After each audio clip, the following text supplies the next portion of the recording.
What is up, everybody, and welcome back to the channel. We are now on episode 5 of season 16 Ink Master Tattoo Breakdowns. This is your spoiler alert, so if you haven't seen it, close your eyes. And if you're okay with spoilers, or you've already watched the show, then let's get it on.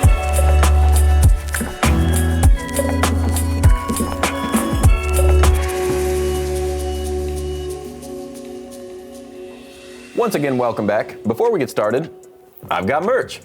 It's me! We have this design and so many others in the store below this video, or you can also click the link in the description below. I asked my friend Sabrina, who is actually a director for Disney Animation, to help me out with these designs. She is a phenomenal artist, and you've probably seen some of her work without even knowing it. And I would really love it if you could support her as well. All you gotta do is go give her a follow. Thank you once again so much, Sabrina, and you guys, please check out the store. All right, let's get to the first one.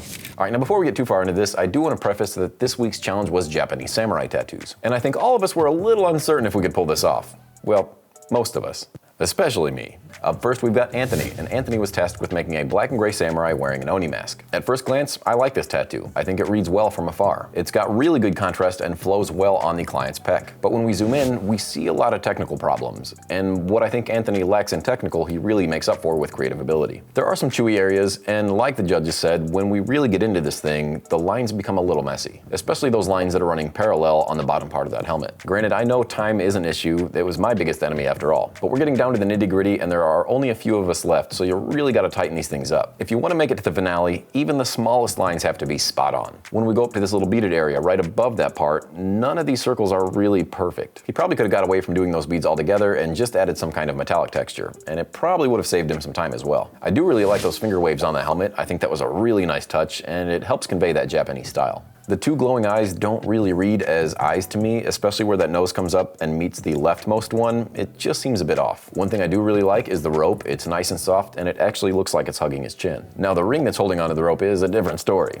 It just seems like Anthony struggles most when it comes to thin lines, because even the lines that are on the brim of the helmet could be better. And again, I know we're rushing through these things, but that's why I did smaller tattoos. So do I think this is a bad tattoo? Absolutely not. The challenge was Japanese samurai composition, and I think he did those quite well. Up next, let's check out ponycritiques. And by that I mean James. Zaddy's home! Now I knew James was gonna kill this tattoo because this is what he does. Sadly, this is the only thing I expect him to do. But in all seriousness, this has great composition, great flow, and all the bells and whistles. There's so many great things about this tattoo. He's got foreground, middle ground, background, and they all work well with each other. The way that that back arm is all black and gray, when this thing heals, it's going to look like it's sitting back in the distance. The way that he left some white highlights out of the red parts in the helmet, giving it a nice shadow. And again, this all came out of his head, which is incredible. The way that these waves are moving forward and the blood is moving the other way just give this tattoo a really nice movement. The gold in the helmet and in the hilt, all these little details throughout. Composition means to move your eyes throughout an entire piece, and that's exactly what he did here. I don't know, there's really not much for me to say about this tattoo. It was done pretty damn near perfect. I don't even like samurais, and I would wear the hell out of this thing. Great job, James. You deserved this one.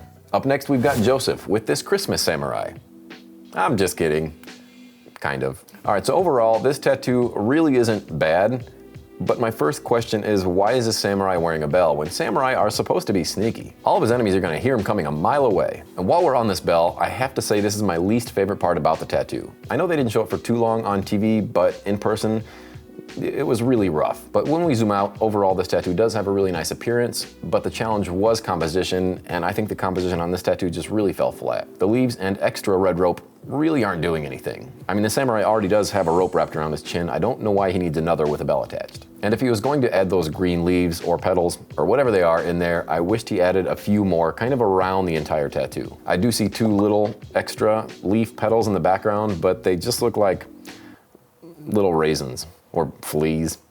I don't know, they just look like an afterthought. One other thing that I'm not a really big fan of is the way that this tattoo is tied together with the other one. I think the idea is great to tie this tattoo to the shoulder tattoo, but I don't think the execution was there. Like when it comes to that top shade, for example, I think that should have went all the way to the helmet. And that same thing could be said for those other areas as well. Push those shades all the way, or at least shade them off nicely so they're not so choppy. I think my favorite part about this tattoo is the horns. There is some really nice detail in there. I know I'm going hard on these tattoos, but again, we are whittling down to just a small handful of people. Joseph has unfortunately found himself on the bottom on more than one occasion, and as this competition moves on, you really gotta button up on those small details. This thing does read well from a distance. There is just a small handful of things that I wished he did different. All right, real quick, I wanna take a break and give a shout out to the sponsor of our channel, Mad Rabbit. Mad Rabbit is a tattoo aftercare company that has something for everyone. Whether you're a new tattooer or a longtime veteran, they've got you covered. So head on over to madrabbit.com and check out all they have to offer. And be sure to use code PONY20 to save 20% off your entire order.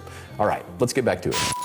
Up next, we've got Jerell's Horse and Samurai, and I have to say that this was probably one of my favorite tattoos from the episode. This one showed a lot of creativity, more so than most everybody else, and this one just screams Jerell. Sure, there are a couple hiccups here and there, but this one stands out far beyond anyone else's. This is artistry. To me, I love when tattoos like this show the artist's personality and showcase what they've been working on for years. My least favorite part about this tattoo is probably the bottom, and the judges did say that they wish this horse had two front legs, but I see where Jerell was coming from. It almost looks like this horse is coming from smoke. The judges did mention that they weren't the biggest fan of the backhand, but to me it almost fits this style. This style doesn't have to be perfect. In fact, it's almost quite opposite. It's like controlled chaos. There's a lot of sketchy lines and it has that overall watercolor vibe, for sure. Out of all the tattoos we've seen today, this is obviously the most creative. Even those little lines that are by the horse's neck and those contour lines, I mean, come on, this thing's crazy. Do I think some things get lost in this tattoo? Sure. Do I think he should have been on the bottom? Absolutely not. Jerell swung for the fences and did a tattoo that I don't think anybody else could have pulled off so well. If I were on the other side and I was a judge, this one and James's tattoo would have been my top two picks. I know it wasn't a creative challenge, but come on. I get it was a composition challenge and my eyes are moving all around this thing for a good reason. So Jerell, to me, this was a fire tattoo. Up next, we've got Trevor with the geisha wearing an Oni mask. Right out of the gate, let's talk about the elephant in the room, the backwards hand. This is something that myself and other artists noticed right away when we were walking around the room checking out others' tattoos. Unfortunately, it was a bit too late. It looks like someone's reaching around her, stealing her sword, and what kind of samurai is that? Obviously, that was the biggest issue, but let's talk about the rest of the tattoo. If we zoom into the eyes, there is a little bit of shake when it comes to that outline. It's not bad by any means, but all the texture in the hair is fantastic, even the eyebrows. The ear does get a little flat for me, but I know he wasn't really focusing on the ear, and it's probably a wise move. There's something that bothers me about the mask, and I think it's a couple things. The way the line on the cheek right here matches up with the line in the arm just makes it feel like one piece. It feels like the fang on the left side is bigger than the fang on the right, and with the way that this mask is sitting, I feel like that fang should be smaller. The perspective of the mask just makes it feel like it's not quite sitting on her face. I really like the way this negative space line is going through the arm. It actually gives it a really nice flow, and that was the goal, to move your eyes throughout this entire tattoo. And that line really helped. Obviously, the biggest flaw in this tattoo is that hand, and this was a composition challenge after all, and unfortunately my eyes just get drawn right to that hand. That negative space line that I love so much just draws me right to it. Unfortunately, I don't think there's any fixing that hand or adding to it, but other than that, if that hand wasn't there, this is a pretty solid tattoo.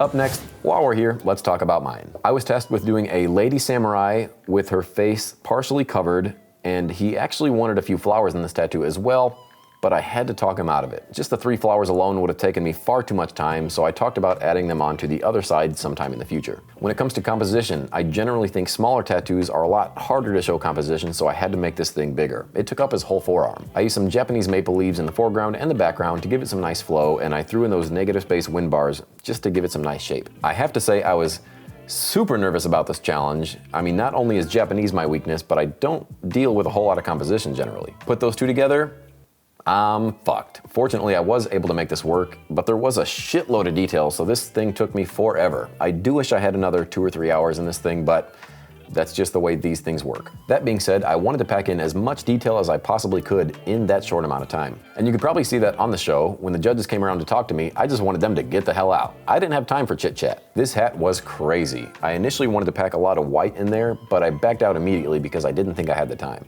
And I'm glad I did. There was a lot of detail, not only in the face, the hat, and the hands, but I had to put that detail in the bangles as well. I can't not add details. It's what I do. One of the things that Ryan mentioned to me is that she wished I had left some of those details on the outside out and put more focus on the center, but I gotta disagree a little bit because I think the center of this thing is packed with details. And to me, the focus is right on that sword. But I digress. The idea was to add this nice shiny metallic sword right in the middle to grab your attention, and then to add all this detail around the outsides just to pull your eye around the entire tattoo. I'm pretty happy about this tattoo, especially on something I was super nervous about. I mean, this tattoo kept me safe after all, and it's on to the next round. Once again, thank you guys so much for tuning in, and don't forget to tune in to Paramount Plus every Wednesday for a new episode of Ink Master. Also, let me know your thoughts on this episode in the comments below. Don't forget to subscribe, share this video with your friends, and go pick up some sick-ass merch. Thanks again for watching, and we'll see you next week.